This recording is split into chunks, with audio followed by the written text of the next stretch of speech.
Tuluyang nabaliw ang babaeng ito. Lumabas siya sa kalye na parang walang saplot, at buong kumpiyansang kumaway sa mga kaklase. Ang pagiging malaya at walang pakialam ay nagpawala sa ulirat ng mga lalaking dumaan. May iba pang nahimatay sa gulat, pero walang pake ang dalaga, dahil siya ay naipit sa time loop. Kahit anong gawin niya sa araw, sa gabi lalabas ang isang nakamaskarang sanggol, at siya'y brutal na papatayin. Pagkagising niya muli, ay laging sa araw ng kanyang kaarawan. Kaya naisipan niyang magsaya na lang, dahil wala namang makakaalala sa ginawa niya. Pero sobrang sakit mamatay araw-araw. Para matapos ang sumpang cycle na ito, gustong tukuyin ni May ang tunay na pagkatao ng killer. Kaya gumawa siya ng listahan ng mga pinaghihinalaan, at sinimulang subukan isa-isa, kabilang na ang dati niyang nobyo, asawa ng babaeng kinalantarin nito, pati ang matalik niyang kaibigan. Papatayin kita. Sa bawat pagkamatay niya, isang sospek ang natatanggol sa listahan. Sa huling paggising niya, matindi ang sakit ng ulo ni May, at nawalan siya ng malay. Sa ospital matapos ang eksaminasyon, lumabas na pa ng malalang sugat ang kanyang katawan. Pati ang doktor ay walang maipaliwanag. Sinabi lang na kailangan niyang magpahinga. Pero paano siya makakatulog pa? Alam niyang paparating na si Baby Mask. Kaya habang wala ang doktor, pumasok siya sa opisina para magnakaw ng susi ng kotse. Pero sa drawer ay may nakita siyang maskara ng sanggol. Ibig bang sabihin ng doktor ang killer? Sa sobrang takot dali-daling tumakas si May.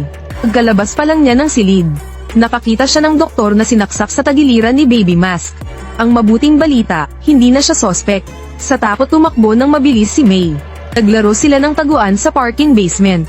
Habang abala ang kalaban, tumakbo si May parang atleta, at mabilis na nakapasok sa kotse. Agad niyang nilock ang pinto, pero nabasag ng Baby Mask ang bintana. Sinakal siya ng mariin. Sa oras ng panganib, naabot ni May ang kambyo ng kotse, at biglang umarangkada. Iniwan si Baby Mask sa likod. Nakawala rin siya sa panganib. Sobrang tuwang-tuwa si May. Kailangan lang niyang magtagal ng 30 minuto para tuluyang makatakas sa time loop. Pero sa hindi inaasahan, hinuli siya ng pulis dahil sa overspeeding. Halos maiyak na lang si May. Nang tanungin ng pulis, ikinwento niya ang lahat ng nangyari. Pero inakala ng pulis na siya'y high. Gustong-gusto niyang ipagtanggol ang sarili. Pero bigla niyang naisip na mas okay nang mahuli. Hindi naman siya susundan ni Baby Mask sa presinto. Oo, nakadroga ako. Talaga ba? Tableta marijuana. Lahat ng alam mo tinayro ko na. Napaatras ang pulis sa sagot niyang yun.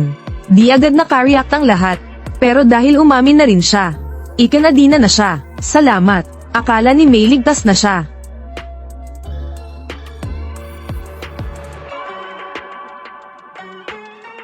Pero si Baby Mask andyan pa rin.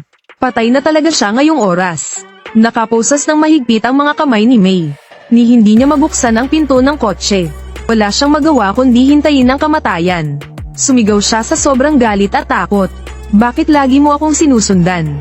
Sino ka ba talaga, hayop ka? Laking gulat niya nang tumigil ang killer. Hindi siya pinatay ni Baby Mask.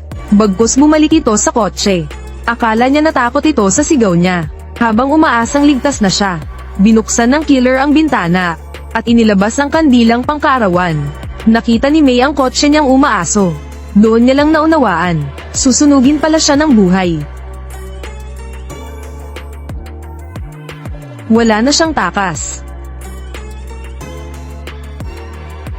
Sumabog ang kotse ng malakas, at muling nagising si May sa kama. Narinig niya ulit ang parehong salita ng nobyo. Tuluyan siyang nawalan ng pag-asa. Mukhang imposibleng makatakas sa loop. Marahil ito ang parusa ng langit sa kanya.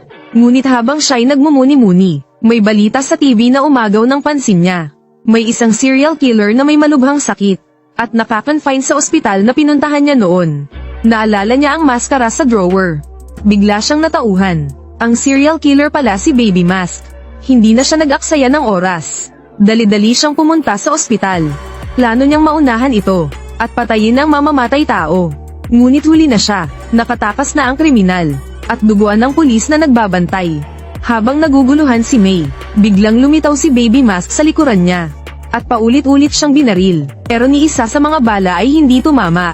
Nagkaroon ng pagkakataon si May na tumakas. Habang pilit pinipindot ang elevator, dumating si Baby Mask at hinabol siya. Dahan-daang tinanggal ng killer ang maskara, at Totoo nga, siya ang serial killer.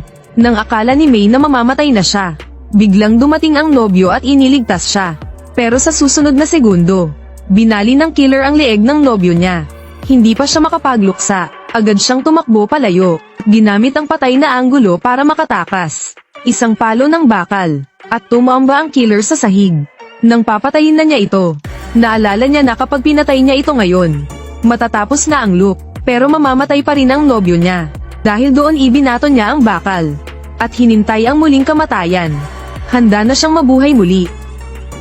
See you in hell, Gago.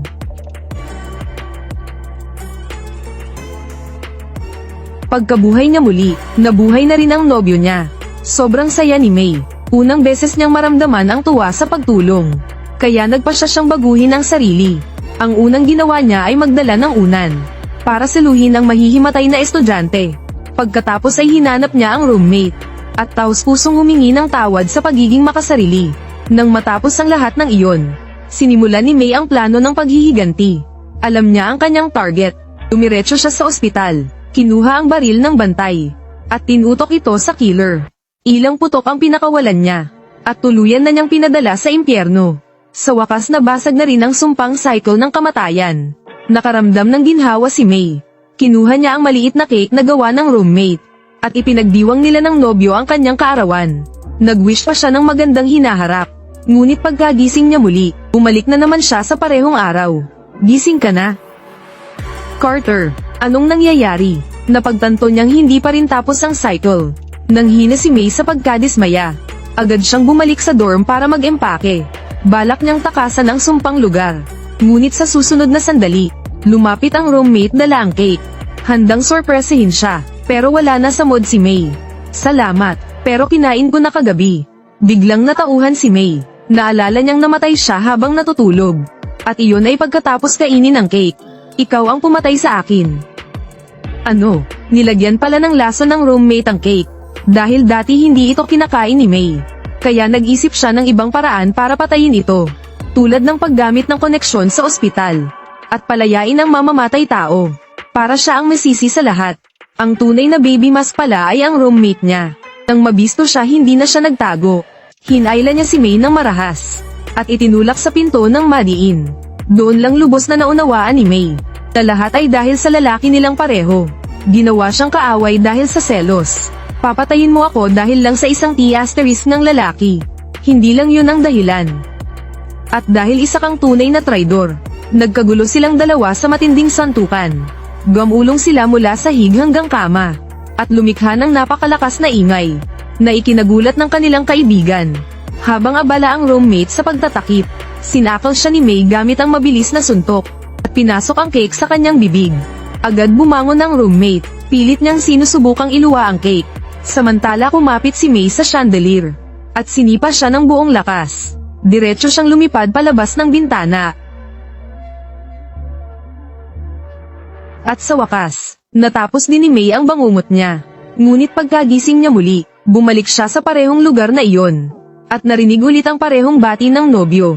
Halos himatayin siya sa takot. Biro lang ako. Ano? Ikaalawang araw na ng birthday mo ngayon. Tagumpay ka na. Nagbibiro lang pala ang nobyo niya. At sa wakas ay nakalaya na si May. Muling bumalik siya sa normal na araw-araw na buhay. Bumalik na talaga siya. Lumayas ka. Magpapalit lang ako ng panty.